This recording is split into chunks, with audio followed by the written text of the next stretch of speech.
She was pushed from a casino ship at dawn. But the autopsy revealed she was still alive when she hit the water. On the morning of September 24, 2010, a casino ship was returning toward Hong Kong after an overnight gambling voyage. Passengers were waking up. The city was somewhere ahead. The night at sea was almost over. But on one of the outer decks of the MV Macau Success, something was happening near the railing.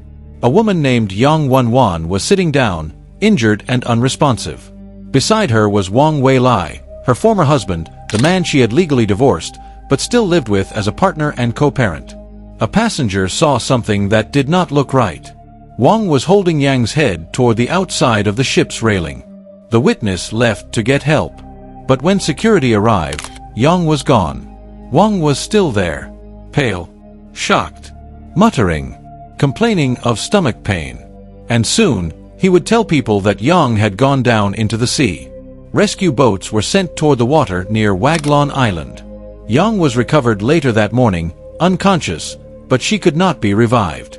At first, Wang tried to explain it as something else. A suicide attempt. An accident. A final wish. A sea burial. He claimed he thought Yang was already dead when he pushed her overboard. But the medical evidence told a different story. Yang had serious injuries, but those injuries were not what killed her. Her actual cause of death was drowning. That meant one thing. When she entered the water, she was still biologically alive. This is the story of a casino ship, a former marriage that never really ended, a witness at dawn, and the murder case that turned one Hong Kong gambling voyage into a life sentence. A marriage that was over on paper. Before the Macau Success became the setting of a murder case, Yang Wenjuan and Wang Weilie had a life that looked complicated even before the ship ever left Hong Kong. They were from Guangzhou, in mainland China. Yang was 43 years old. Contemporary reports described her in different ways. Some called her an academic, a history lecturer, or a postgraduate student in Guangzhou. But whatever exact label was used, she was not just a passenger in a headline. She was a woman with a life, a family, and a son. Wang Weilie was older, reported around his late 40s at the time of the case. Later trial reporting described him as a policy research officer connected to the Guangzhou municipal government. He was educated, employed, and not the kind of person people might instantly imagine at the center of a violent murder case. But the relationship between Wang and Yang was not simple. They had married in mainland China in 1999. Then, in April 2008, they legally registered a divorce. On paper, the marriage was over. But in real life, it was not that clean. After the divorce, Wang and Yang reportedly continued living together in Guangzhou with their young son. To many people around them, they still appeared to function like a couple. Some reports suggest that relatives and others may not even have fully known about the legal divorce. That is what makes the emotional setup of this case so important. They were not strangers. They were not just exes who had moved on separately. They had a child together. They shared a home. They had a history. And even after the legal relationship ended, the personal relationship seemed to remain tangled. That kind of arrangement can hold a lot of unresolved emotion. A marriage can end on paper while the routines continue. People can still live together, still raise a child, still argue, still depend on each other, still feel trapped by the past, and still carry the old wounds of a relationship that never fully closed. By September 2010, Wang and Yang were still connected enough to travel together. On September 23rd, they took a train from Guangzhou to Hong Kong.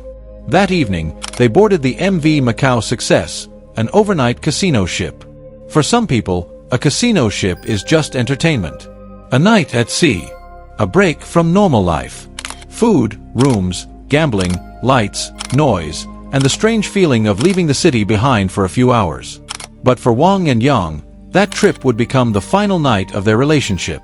The details of what they discussed that night would later be heavily disputed. Wang would claim that Yang's mood deteriorated because of issues in their relationship. He said there were arguments about whether they would legally register their relationship again. He claimed there were accusations about another woman. He also mentioned a loan request. But those were parts of his own version, not a clean, independent map of Yang's final night. What is certain is darker and simpler. They boarded the ship together. By the next morning, only Wang would still be on deck. Yang would be in the water. And the relationship that had survived marriage, divorce, co-parenting, and years of complicated closeness would end not in a courtroom, not in a family home, and not in a final conversation. It would end at the railing of a casino ship returning to Hong Kong at dawn. Not a cruise vacation, a floating casino outside the city. The MV Macau Success was not the kind of cruise ship people imagine when they think of vacation at sea. It was not built around families taking photos by the pool. It was not a luxury holiday liner moving slowly between sunny ports. It was a casino ship. And that detail changes the mood of the entire case. Casino ships around Hong Kong operated in a specific world. Passengers would board from the city, travel out beyond local waters, and gamble on board while the ship sailed overnight. It was not exactly a normal cruise. It was closer to a floating gambling venue that used the sea as part of its business model. The Macau Success itself had a long history before the case. Its original name was Golden Odyssey. It was built in Denmark in 1974 as a cruise vessel. Later, it was renamed Macau Success and used for casino voyages out of Hong Kong. It was smaller than modern mega cruise ships, but still large enough to hold hundreds of passengers, rooms, decks, crew spaces, and entertainment areas. That makes the setting feel different from the cases we studied before. In the MSC Magnifica case, the mystery was about a woman vanishing from a large modern cruise ship. In the MSC Musica case, the focus was a hidden crew cabin and a death that police did not accept as suicide. But here, the violence happened in a more exposed place. A deck. A railing. A passenger witness. A ship returning toward Hong Kong. The Macau Success had sailed out overnight with its passengers. By the morning of September 24, 2010, it was heading back. The night of gambling was over or almost over. Many passengers were likely tired. Some may have been sleeping. Others were beginning the quiet morning routine of a vessel coming back toward port. That early morning setting matters. Dawn on a ship has a strange feeling. It is neither fully night nor fully day. The lights of the vessel are still present. The sea is still dark. People are scattered. Some crew members are working. Some passengers are awake. Others are still in their rooms. And because the ship is returning, there is a sense that the voyage is almost finished. That is when the final timeline begins. Wang and Yang had boarded the ship the evening before after traveling from Guangzhou to Hong Kong. At some point in the night or early morning, they ended up on the 7th deck, near the starboard bow area, a part of the ship connected in the records with the exterior railing. This was not a crowded public moment in the middle of a casino floor. It was quieter, more isolated, the kind of place where a conversation could happen away from the noise. And according to the court record, early sightings did not immediately suggest violence. Around 6 a.m., a Burmese seaman saw Wang and Yang on deck. They were talking in normal voices. Around 6:30 a.m., the same crew member passed again. The couple were still there, still appearing to talk normally. That detail is chilling because it gives the morning a false calm. Two people on deck. Normal voices. No obvious emergency. A ship coming back toward Hong Kong. Then, at 6:54 a.m., the Macau Success re-entered Hong Kong waters. That exact timing would later become very important in Wang's appeal, because his legal team tried to challenge whether Hong Kong had jurisdiction over the fatal act. But the court's reasoning was clear. The ship was back in Hong Kong waters. Yang was seen alive after that. Her body was later recovered in Hong Kong waters. And the fatal act happened after the ship had returned to Hong Kong jurisdiction. So this was not a murder hidden in international waters. It was a killing on a casino ship that had come back under Hong Kong's legal reach. Around 7 a.m., the case moved from quiet conversation to visible danger. A passenger named Lu Ying was walking or exercising on deck when she saw Wang and Yang. Yang was seated. She did not appear to be communicating or reacting. Wang was holding or pushing her head toward the outside of the railing. Lu Ying understood that something was wrong and went to get help. By the time security reached the area, Yang was gone. The ship had become a crime scene. And the ocean had become the place where Wang would later claim he had sent Yang because he thought she was already dead. But the court would hear a very different truth. The body would be recovered. The autopsy would speak. and the casino ship that was supposed to return passengers from a night of gambling would return instead with a murder case on board. The timeline of this case is one of the strongest parts of the story, because it does not depend only on rumor or speculation. It has witnesses. It has times. It has a ship re-entering Hong Kong waters. And it has a body recovered from the sea. On September 23, 2010, Wang Weilie and Yang Wenjuan traveled from Guangzhou to Hong Kong by train. That evening, they boarded the MV Macau Success, an overnight casino ship. The ship left Hong Kong waters and sailed out for its gambling voyage. For most passengers, the night may have been about cards, machines, food, rooms, and the strange atmosphere of a casino at sea. But by morning, the voyage was turning into something else. Around 6 a.m., a Burmese seaman saw Wang and Yang on deck. They were talking in normal voices. Nothing about that moment, at least from the outside, appeared to suggest that a fatal event was approaching. Around 6:30 a.m., the same crew member passed again. Wang and Yang were still there. Still in the same area. Still talking normally. That is the last calm stretch of the timeline. Because at 6:54 a.m., the Macau Success officially re-entered Hong Kong waters. That time would later become central to Wang's appeal. He argued that prosecutors had not proven beyond reasonable doubt that the fatal act happened within Hong Kong jurisdiction. But the later court reasoning would point to what happened after that. Because around 7 a.m., Yang was still on the ship. A passenger named Lu Ying was walking or exercising on deck.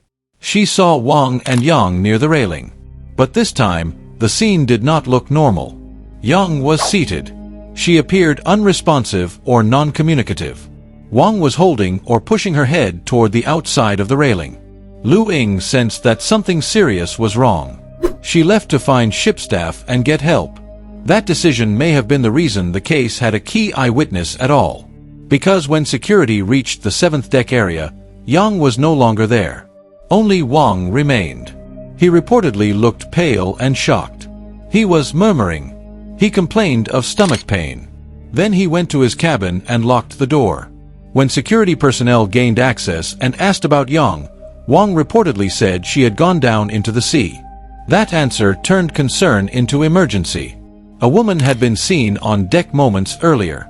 Now she was gone. And the man last seen with her was giving an answer that pointed straight overboard. At around 7:40 a.m., an emergency report was received that a woman had been pushed from the ship into the sea. Police launches and fire service rescue boats were sent toward the area near Waglon Island. The search was no longer theoretical. There was a missing woman in the water. A casino ship returning to Hong Kong. A witness account. A former husband still on board. And a rapidly closing window to find her alive. Around 8:35 a.m., Yang's body was recovered in Hong Kong waters near Waglon Island. She was unconscious. Resuscitation failed. Wang was arrested on board and later taken for questioning. From start to finish, the visible part of the timeline is brutally short. 6 a.m., normal conversation. 6:30 a.m., still normal. 6:54 a.m., ship back in Hong Kong waters. Around 7 a.m., Yang seen unresponsive, Wang holding her head toward the railing. Security arrives. Yang is gone. 7:40 a.m., emergency report. 8:35 a.m., body recovered. That is what makes the dawn timeline so haunting. The ship was almost home. The night was almost over. But somewhere between ordinary conversation and the railing, Yang's life entered its final hour. The body in the water. The most brutal truth in this case did not come from Wang's first explanation. It came from the autopsy. After Yang disappeared from the deck of the Macau Success, emergency responders were sent into the waters near Waglon Island. Police launches and fire service rescue boats searched for her. Around 8:35 that morning, her body was recovered from the sea. She was unconscious. Attempts to revive her failed. At first, Wang would try to frame the event through his own story. He said Yang had been suicidal. He said he had tried to stop her. He said there had been a struggle near the railing. He said her head had struck the railing. He said she stopped breathing. He said he believed she was already dead. And at one point, He said he pushed her into the sea because she had wanted a sea burial. That explanation might sound strange, but it had one central purpose. It moved the death away from murder. If Yang was already dead before she entered the water, then Wang could argue that pushing her into the sea did not kill her. He could admit to disposing of a body while denying that he had murdered a living person. But the medical evidence broke that story apart. The pathologist found that Yang had serious injuries. There were bruises, abrasions, head trauma, skull bruising, intracranial injuries, and evidence consistent with concussion. The injuries were serious. They showed that violence or trauma had happened before she entered the water. But they were not the cause of death. They were not fatal by themselves. The actual cause of death was drowning. That finding is the heart of the entire case. Because drowning means Yang was alive when she entered the water. She may have been unconscious. She may have been severely injured. She may have been unable to fight back. She may not have been able to speak, move, or save herself. But medically, she was not already dead. She died in the sea. That changed everything. It meant the water was not just where her body was hidden. It was where her life ended. And that made Wang's explanation impossible to accept as a harmless or symbolic act. The autopsy also answered a question that could have created reasonable doubt. What if Yang had died on deck during a struggle? What if Wang had panicked after an accidental death? What if he truly believed there was nothing left to save? The court still had to consider what Wang believed, but the medical evidence made one thing clear. Yang's death was caused by being in the water. That is why the case became so brutal. A woman was seen seated and unresponsive near the railing. A witness went to get help. Security arrived and she was gone. Then her body was pulled from the sea. And the autopsy said she drowned. This finding also exposed the cruelty of the act. If Yang was unconscious or badly injured, then she was even more vulnerable when she was pushed overboard. She could not protect herself. She could not swim to safety. She could not call for help. She could only disappear into the water below the ship. Forensic evidence does not always feel emotional. It is often written in clinical words. Cause of death. Bruises. Abrasions. Intracranial injury. Drowning. But behind those words is the final horror of Yang's case. She had not died from the injuries on the deck. She died after entering the sea. That meant the railing was not the end of the story. The water was. And when the jury later heard the evidence, the autopsy became one of the strongest reasons Wang's defense could not erase what had happened. He could say he thought she was dead. He could say he panicked. He could say he feared legal responsibility. But the sea told a different story. Yang Wenjuan was alive when she hit the water. And the water killed her. The investigation into Yang Wenjuan's death did not have to begin with a missing person mystery. Her body was recovered. There was a witness. Wang admitted that he pushed her into the sea. The question was not whether Yang went overboard. The question was why. And what Wang knew when he pushed her. His first police account tried to build a story around suicide and panic. He claimed Yang had previously spoken about suicide. He said that on the ship, she had said if she died, she wanted to be thrown into the sea. He claimed he later found her near the railing and tried to stop her from killing herself. According to his account, there was a struggle. He said Yang's head hit the railing. She began bleeding. He checked for breathing and heartbeat. He felt nothing. He believed she was dead.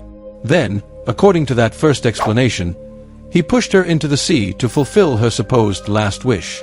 This became known as the sea burial defense. But investigators and prosecutors had reasons to doubt it. There was the eyewitness who saw Wang holding Yang's head toward the outside of the railing. There was the security response, where Yang was already gone and Wang remained on deck. There was Wang's behavior afterward, pale, shocked, murmuring, complaining of stomach pain, going back to his cabin, locking the door, and not immediately raising a full alarm in a clear way. And most importantly, there was the autopsy. Yang was not killed by the deck injuries. She died by drowning. That meant Wang's act of pushing her into the sea was not simply disposal of a body. It caused death. At trial, Wang gave a more detailed version, and that version shifted the emotional center of his defense. He claimed that Yang's mood had worsened during the cruise because of relationship issues. According to him, there were arguments about whether they would legally register their relationship again, accusations involving another woman, and a loan request he refused. He said that in the morning, Yang left the cabin and went to the deck. He claimed she climbed the railing several times, and each time he pulled her back down. He said she fell repeatedly, and on the final fall, her head was badly injured. Then came the key admission. Wang said he thought Yang was dead, but he also said he feared he would be blamed for her death. He worried that if he went to prison, their son would be left without either parent. So he pushed Yang into the sea, thinking people would believe he had simply failed to stop her suicide. That explanation was different from the earlier Last Wish story. Now, the motive was not only sea burial. It was avoiding legal responsibility. That contradiction mattered. The prosecution argued the case was murder. Wang denied murder and tried to plead guilty to manslaughter. His position was that he caused Yang's death, but did not intend to kill her because he believed she was already dead. But the prosecution did not accept a manslaughter-only outcome. They took the case to the jury as murder, because in their view, the evidence showed far more than panic after an accident. It showed a woman seriously injured, alive, and then pushed into the sea.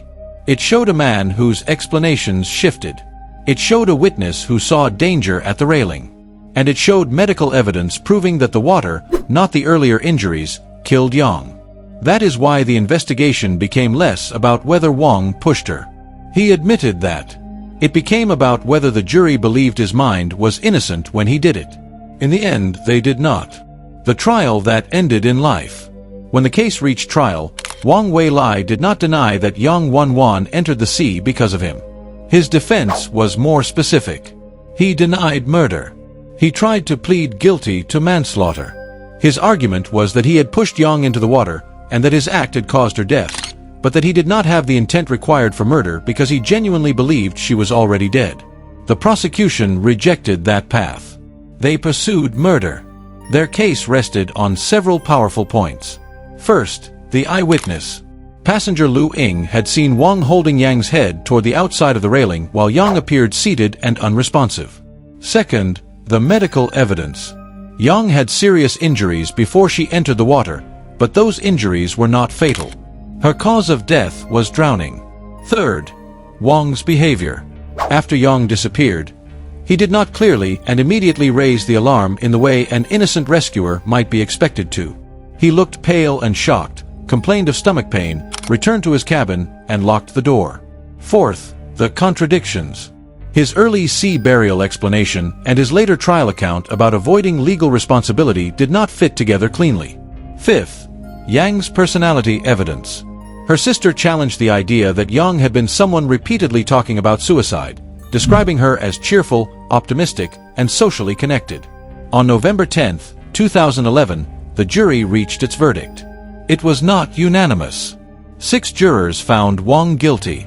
1 juror found him not guilty. But under Hong Kong law, the majority verdict was enough. Wang Weilie was convicted of murder. For murder in Hong Kong, the sentence was mandatory. Life imprisonment. Reports said Wang reacted with disbelief, shaking his head when the verdict was delivered. But the court had accepted the prosecution's central case. Yang was alive when she entered the water, and Wang's act killed her. The legal fight did not end there. In 2013, Wang sought leave to appeal his conviction. His main argument was not a full attack on the autopsy or eyewitness evidence. Instead, he focused on jurisdiction. He argued that prosecutors had not proven beyond reasonable doubt that the fatal act happened inside Hong Kong waters. The Court of Appeal dismissed the application.